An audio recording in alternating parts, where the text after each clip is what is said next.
bah, bonjour Thomas. Bonjour Alain, ça va? Alors, moi j'ai un problème, je fais le malin avec mon vélo cargo, avec mon chien dans mon vélo cargo, tout ça, je fais le cake dehors. Le seul problème, c'est que j'y connais rien en vélo et que ça m'arrive de crever. D'accord. Donc j'aimerais bien que tu me donnes des éléments tout simples déjà pour savoir déjà comment on répare tout simplement un pneu crevé. Ok. À savoir quand même que comme je suis une feignasse, j'aimerais bien savoir s'il existe tout simplement des pneus increvables. Est-ce que c'est possible? Alors, tu as des pneus complètement increvables, comme celui-ci. D'accord. C'est un boudin en fait. C'est complètement increvable. Tu as un boudin à l'intérieur en fait. Et on va montrer ça là. Et de ce fait, t'as pas d'air du tout dedans, donc tu peux transpercer même avec un couteau ou quoi que ce soit. T'as pas d'air, donc c'est pas crevable. Bah oui, mais alors il y a sûrement un inconvénient. Ouais, le pneu est du coup plus lourd et de ce fait le vélo est un peu moins maniable. Ah d'accord, le pneu est plus lourd. Du coup le vélo est un peu moins maniable, on n'a pas le même ressenti sur le vélo, après ça fonctionne très bien mais t'as pas la même maniabilité d'accord. qu'avec Et le puis pneu. c'est le prix sûrement? Le prix est différent, ouais. Le prix c'est 60 € le pneu. Un pneu standard, faut compter une vingtaine d'euros. D'accord. Et il y a des pneus plus renforcés qui sont pas 100% increvables mais qui éliminent 90% des crevaisons et ceux-ci sont à 40 €. D'accord, d'accord. Donc c'est quand même plus cher et plus lourd. C'est plus cher, après sur la durée, si on a tendance à crever vraiment régulièrement, une crevaison, faut compter une vingtaine d'euros à l'arrière. Quand tu fais réparer. Quand tu fais réparer, et du coup 20 € si on crève deux fois, la différence de prix est justifiée.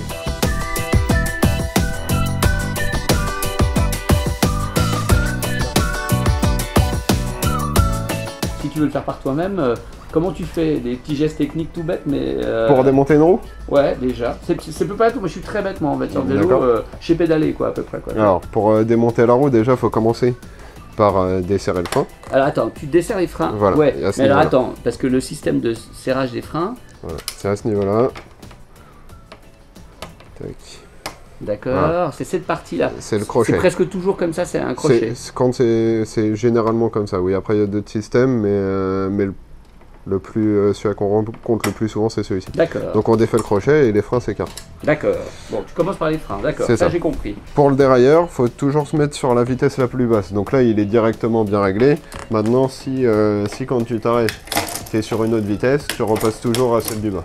D'accord. Donc, deuxième étape, tu passes en vitesse. Je suis désolé de te faire répéter. Il n'y a pas de souci. Tu repasses à la... lent pour comprendre les choses, ça un temps fou, moi. Tu repasses à la vitesse la plus basse, la vitesse la plus dure, la plus... D'accord, très bien. Ensuite, tu peux démonter ta roue tranquillement. Donc là, c'est des écrous, donc c'est du 15. Évidemment, les clés c'est très variable en fonction des vélos. Voilà, généralement. 15 à chaque fois. Généralement, si sur des écrous de roue, c'est 90%, c'est du 15. Waouh, après, sinon, c'est des attaches rapides et là, on n'a donc pas besoin d'outils. D'accord. Donc tu desserres. D'accord. Dans le sens normal, donc vers la gauche. De l'autre côté aussi. D'accord.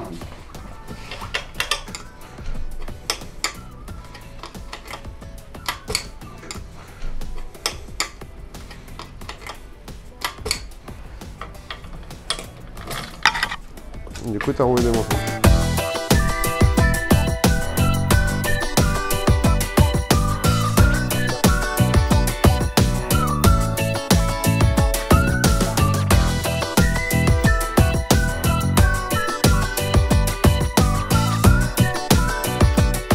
On a démonté la roue et donc maintenant il faut démonter le pneu et la chambre à air. D'accord, le matos qu'il faut avoir pour démonter le pneu. Démonte pneu. Il en faut beaucoup? 2, 3. 2, 3. Donc ça consiste en quoi alors? Tac, je les prends. Ah, ça c'était des montes pneus. D'accord, ça c'est mes démontes de pneus, d'accord. Voilà, t'as besoin uniquement de ça. Tu fais comment alors? Donc, t'enlèves l'air qu'il y a dans le pneu, s'il y en a encore. Si t'es crevé, en principe, il n'y en a plus beaucoup. T'enlèves l'air qu'il y a dans le pneu? Voilà, tu le dégonfles.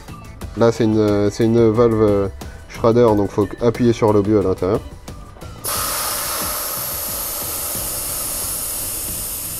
D'accord. Parce que celui-ci n'est pas crevé, mais si t'es crevé, t'as pas besoin de le faire. D'accord.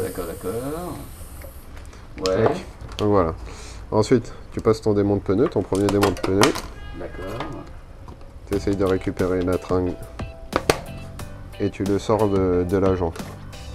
Étant donné qu'un ça suffit pas, tu en reprends un deuxième et tu fais la même opération. Juste à côté. Voilà, Juste à côté, tu prends 5-6 cm d'écart, après c'est variable, il n'y a pas de règle précise, mais juste pour réussir à bien sortir le pneu.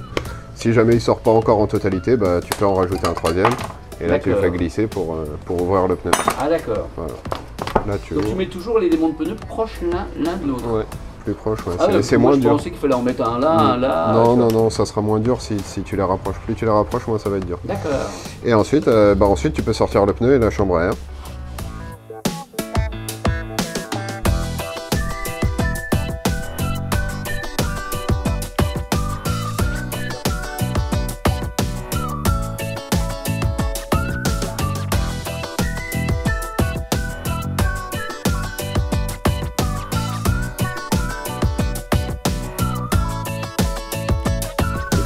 Là, le pneu est crevé. Comment Voilà. tu sais qu'il est crevé, quoi?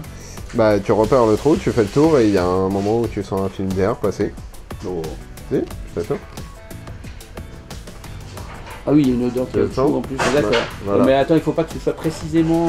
Bah là, t'es sur le trou là. Donc après, tu le repères pour pas avoir à le rechercher. Tu repères le trou. Tu repères, tu fais un truc de crayon. Voilà, tu l'entoures pour bien le cibler et savoir où tu auras posé ta rustine. D'accord. Voilà. Donc là, il est marqué. D'accord. Donc maintenant, tu sais où est le trou, tu peux t'installer. Attends, il faut du super matériel, tout. Non, tu peux faire ça dans la rue. Non, tu peux faire ça n'importe où. Là, on a l'avantage d'avoir un peu d'outillage et un peu d'espace, mais tu peux faire ça n'importe où. Donc là, tu te poses tranquillement et puis après, tu peux réparer. Donc pour ça, il te faut un kit anti-crevaison, donc des rustines, de la colle.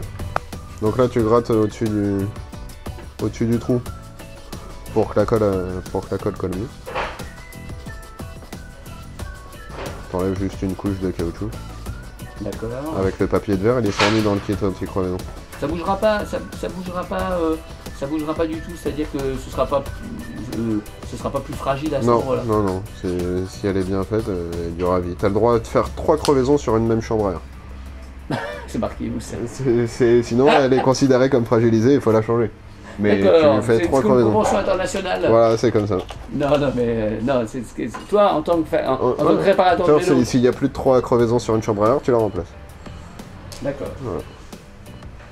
Tac. Donc après, tu installes la colle. D'accord. Tu l'appliques. D'accord. Autour de la crevaison, tu fais à peu près la taille de la rustine, voire un peu plus large, c'est pas grave si ça déborde. D'accord. Voilà. Et il faut la laisser sécher. D'accord. Et tu laisses sécher ça combien de temps? Tu laisses sécher 2-3 minutes. À 2-3 minutes, d'accord. Donc ça nous permet de discuter d'une chose, c'est que, tu vois, l'air de rien, comme ça, j'ai mes petites habitudes, on a facilement du cambouis sur le voire sur le nez, tu vois. Assez aisément. Et assez aisément. Et comment tu nettoies tout ça? Parce que... T'as du savon spécialisé, du microbille. Après, quand c'est pas imprégné comme ça, tu peux le faire avec du savon normal. En frottant bien, ça partira. Après, sinon, pour faciliter les choses, t'as du savon microbille. D'accord. C'est du savon un petit peu granuleux et qui enlève tout ça facilement plus simplement. le cambouis. D'accord, très bien, très bien. Voilà. Donc là, on a un temps de séchage. Ouais, là, c'est quasiment fait. Tu le vois, de toute manière, la colle devient mate. Et elle est plus liquide en fait. Et à ce moment-là, tu peux poser ta rustine dessus. D'accord. Donc voilà, tu défais, t'as un opercule. Tac, tu défais. Ça peut paraître bêta, mais moi je ne sais pas faire ça. Tu le défais, il est en 2 parties. T'as la rustine qui vient avec le film transparent. Ah, le film est avec. Voilà, le film transparent vient super. avec. Donc t'installes ta rustine sur le trou, forcément, c'est plus efficace. D'accord. Tac. Et tu moulines le truc voilà, dessus. tu l'appliques bien. Avec le film plastique, toujours, tu laisses le film, mais tu appliques bien ta rustine. D'accord. Et une fois que c'est le cas, tu enlèves délicatement le film. Ah d'accord, tu enlèves le film derrière. Au final, ouais, tu l'enlèves quand même. D'accord. Ça, c'est juste pour l'installer. D'accord. Et pour être sûr, ce que tu fais, c'est que tu rajoutes une couche de colle juste au-dessus de la rustine, sur les extrémités. Comme la colle est étanche, ça va permettre que ça soit encore plus efficace. Génial. Voilà. Après, tu peux renfler ta chambre à air et c'est parti. Et c'est reparti là, même maintenant, là c'est bon, c'est nickel. Tu peux repartir directement. D'accord. Ouais. Et donc tu as des kits de rustine que tu peux trouver en magasin, par exemple ici ou ailleurs, mais des petits kits. Des petits kits de rustine comme ça. Qui te permettent d'avoir. Tu peux trouver n'importe où. Là, tu as la colle qui est fournie avec, le papier de verre et scie rustine. D'accord, très bien. Voilà, après, tu en as qui sont avec les démonts de pneus si tu en as pas Ça déjà. coûte à peu près combien ça? Ça vaut 3 € sans les démonts de pneus. Avec les démonts de pneus, faut compter 6 €. Ouais, d'accord, c'est toujours utile d'en avoir un dans son. D'en avoir un au dépannage. D'accord.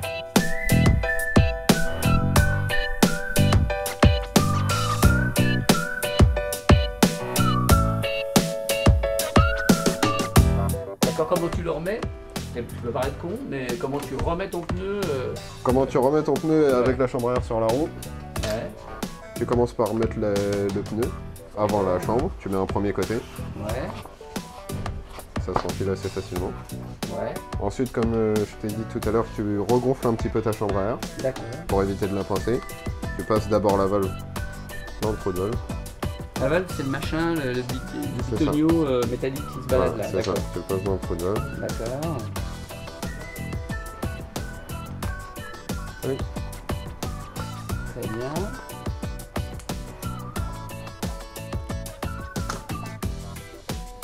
Un peu mieux.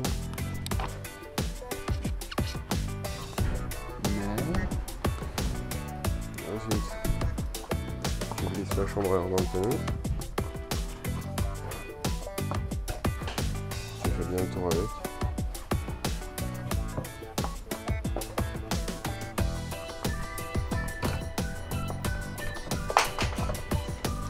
D'accord. Et ensuite, tu peux en remettre la Là, deuxième tu utilises tringle. le remont de pneu ou Non. pas pour... Non, c'est vraiment pour ça, démonter. ça s'appelle un démon de pneu. Tu C'est le pas un rends- remont de pneu. Voilà, ça Sinon, évite. ça s'appellerait un démonte remont de pneu. Voilà, sinon, D'accord, faut ça que évite je de vois. recoincer la chambre. Et là, tu pousses simplement comme ça. Avec tes Tu mains. quand même assez fort, quoi. Pas forcément, sur les pneus renforcés, ils sont un peu plus durs, mais ceux-là, ça se fait assez facilement. D'accord. Tu commences à l'opposé de la valve et tu remontes tranquillement jusqu'à là. À ce niveau-là, c'est un petit peu plus dur, mais on s'en fout un petit peu. Ça passe. Et voilà, ça D'accord, fait remonter. nickel, très bien. Voilà. Alors après, quand tu veux remettre ton sacré bon genre de pneu que tu as fait, tu as pris, moi dans mon cas, j'ai piqué une prise de nerfs en hurlant en disant ah, voilà. J'ai quand même miracle réussi à regonfler mon pneu. C'est ça. Voilà. Tu le regonfles pas tout de suite, tu le regonfleras. Tu peux le faire tout de suite ou après. Après, c'est d'accord, comme ça tu change veux. rien. Ça D'accord. change rien. Bon là, quand tu veux le remettre là dans le machin, ça peut paraître bête, mais moi je suis pas très doué. Et donc, comment je fais pour me le mettre? Alors, tu repasses d'abord la chaîne. Oui, alors ce truc-là, moi j'ai piqué une crise avec ça justement parce que je savais pas où je passais le Voilà, ouais. fameux truc. La patte de derrière passe derrière la cassette. Ouais, c'est ça. Parle-moi Voilà. en japonais, tiens. Voilà, la cassette, c'est cette pièce-là. Ça c'est la cassette. La cassette ou la roue libre. Ça s'appelle la cassette. Ça. Voilà, c'est le D'accord. nom de montage. J'avais la cassette. Et ta chape, c'est cette pièce-là. D'accord. Voilà. Donc celle-ci, elle passe derrière la cassette. D'accord. Donc comme tout à l'heure, tu as démonté sur le premier pignon, tu remets la chaîne sur le premier pignon. Ah, tu remets la chaîne sur le premier pignon. Voilà, exactement. D'accord. Et ensuite, tu n'as plus qu'à installer la roue, D'accord. comme à l'origine. Avec ta clé de 15. Voilà. Trop fort. Voilà. Et ensuite, il ne te reste plus qu'à remettre les freins. Alors les freins, c'est le fameux. Le Voilà. crochet que tu remets là. À ce niveau-là. Et là, c'est tout D'accord. bon. Alors là, t'as remis les freins. D'accord. Voilà.